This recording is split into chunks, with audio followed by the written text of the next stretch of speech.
এক প্রসূতির মৃত্যু ঘিরে উত্তেজনা।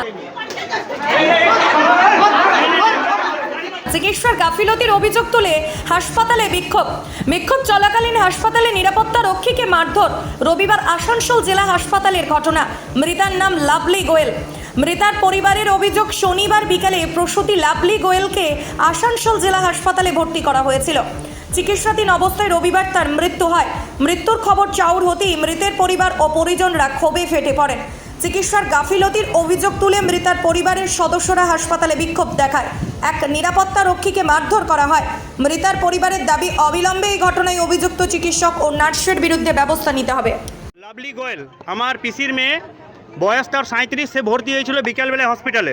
প্রেগনেন্ট ছিল, তার বিপি হাই ছিল অ্যাজ পার ডক্টর রিপোর্ট, যে তার বিপি প্রচণ্ড হাই। ভর্তি করা হয়েছে, কাল পর্যন্ত হয়েছে, কিন্তু তারপর ওর কী ট্রিটমেন্ট হয়েছে, কী হয়েছে তার রিপোর্ট বা কোনো রকম ইনফরমেশান তার বাড়ির লোককে দেওয়া হয়নি।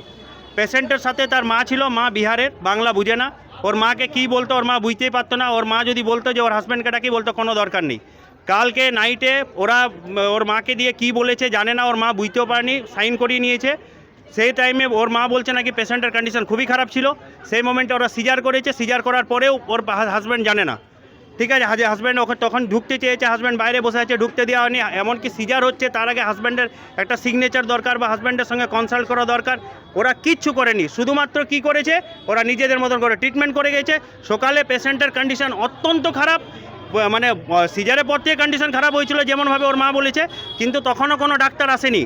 হঠাৎ যখন পুরো কন্ডিশন খারাপ, ডাক্তার এসে ওকে সিসিইউতে ভর্তি করেছে। পেশেন্ট আধ ঘন্টার মধ্যে মারা গেছে। তখন ওকে বলছে যে পেশেন্ট মারা গেছে, তখনও পর্যন্ত ওর হাজব্যান্ডকে কল করেনি হসপিটাল।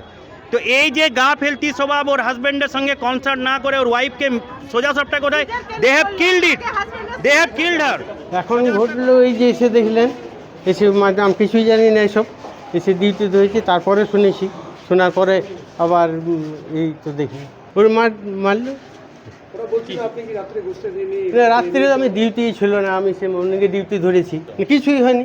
আমি জানি ওই কে ছাড়েনি না ছাড়েনি কি জানি না, আমি তো বললাম যে আমি ছিলই না।